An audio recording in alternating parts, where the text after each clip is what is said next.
নাস্তিক, মোরতাদ, কাদিয়ানি সহ যত ভ্রান্ত মতবাদ আছে সবগুলো একটা ছাতার নিচে একত্র হয়েছিল। সেই ছাতার নাম ছিল হাসিনা। আমার মনে আছে জিয়াউর রহমান সাহেব সর্বপ্রথম সংবিধানে বিসমিল্লাহ সংযুক্ত করে এদেশের মানুষের ভালোবাসা অর্জন করেছিলেন।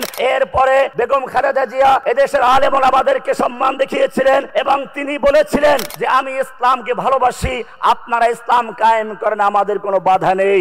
আমরা বিএনপির কাছে একটা জিনিস চাই যে তাদেরকে যেভাবে এদেশের জনগণ ইসলামের জন্য ভালোবেসেছে, ইসলামের পক্ষের শক্তি মনে করেছে, সেই অবস্থানটা ধরে রাখুক। জাতির নেতৃবৃন্দ, ইসলামের নেতৃবৃন্দ, যাদেরকে আল্লাহ সুবহানাহু ওয়া তাআলা নবীদের ওয়ারিস বানিয়েছেন, আল্লাহ সুবহানাহু ওয়া তাআলা এই পৃথিবীতে মানুষকে সৃষ্টি করার পূর্বেই একটা বড় পরিকল্পনা গ্রহণ করেছিলেন। নেতৃত্ব দেওয়ার জন্য কিছু লোক এখানে ইমাম হবে। সেই ইমামদের সরদার সরওয়ারে কায়নাত রাসূল আকরাম সাল্লাল্লাহু আলাইহি ওয়াসাল্লামকে কেন্দ্র করে একটা বড় সম্মেলন করেছিলেন। সূরা আলে ইমরানের 81 নম্বর আয়াতে বলা হয়েছে, ওয়াইদ আখাযাল্লাহু মিসাকান নাবিয়্যিনা লামা আতাইতুকুম মিন কিতাবিন ওয়া হিকমা।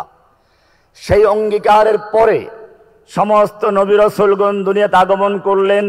আল্লাহ রাব্বুল আলামিন বলছেন, ওয়াজআলনাহুম আইম্মাতান, আমি সমস্ত নবী রাসূলদেরকে ইমাম বানিয়েছিলাম। ইমাম মানে শুধুমাত্র মসজিদে ইমাম নয়, ইমাম মানে শুধুমাত্র ধর্মীয় ক্ষেত্রে ইমাম নয়, ইমাম হচ্ছে মানুষের জাগতিক, ব্যক্তিকেন্দ্রিক, সামাজিক, রাষ্ট্রীয় সব ক্ষেত্রে ইমামগণ নেতৃত্ব দিবেন।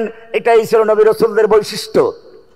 আল্লাহ রাসূল সাল্লাল্লাহু আলাইহি ওয়াসাল্লাম বলছেন, কানাত বনু ইসরাঈলা তাসুসুল আম্বিয়া কুল্লামা হালাকা নাবিয়্যুন খালাফাহু আখার ওয়া আনা খাতামুন নাবিয়্যিন লা নাবিয়্যা বাদি।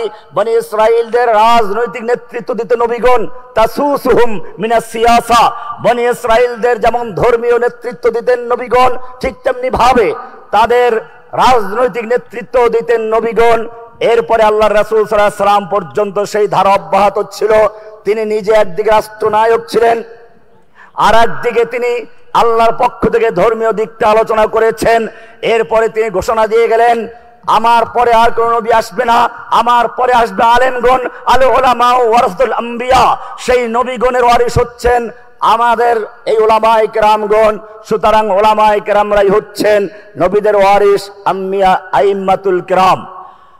শ্রদ্ধা আইম্মা মাসাজিদ ও আলেম উলামা, সম্মানিত উলামায়ে কেরামগণ, আল্লাহ রাব্বুল আলামিন কোরআনে মসজিদ সম্পর্কে আলোচনা করেছেন, ইন্নামা ইয়ামুরু মাসাজিদাল্লাহি মান আমানা বিল্লাহি ওয়াল ইয়াউমিল আখির ওয়া আকামাস সালাতা ওয়া আতাজ যাকাতা ওয়া লাম ইয়াখশা ইল্লাল্লাহ।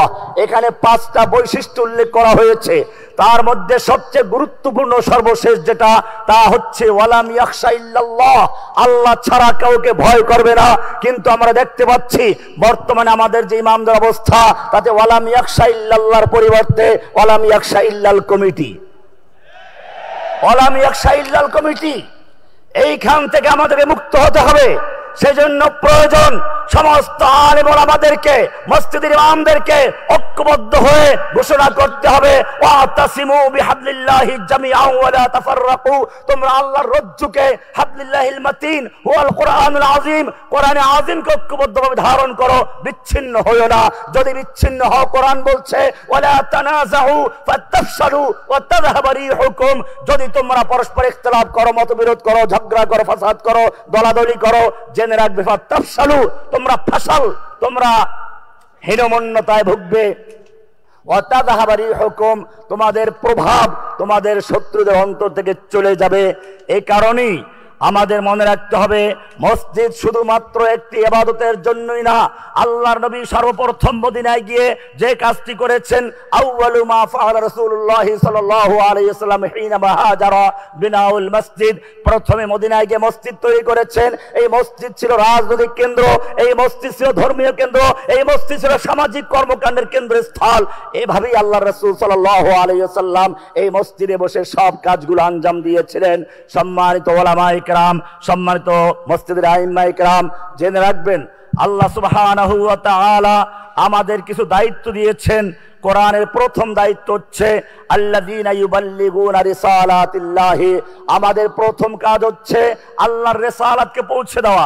2 নম্বর কাজ হচ্ছে ওয়ালা ইয়াখশাউনাহু ওয়া ইয়াখশাউনাহু, আল্লাহকে ভয় করা। ওয়ালাম ইয়াখশা ইল্লাল্লাহ, আমাদের আল্লাহ ছাড়া আর কাউকে ভয় করলে চলবে না।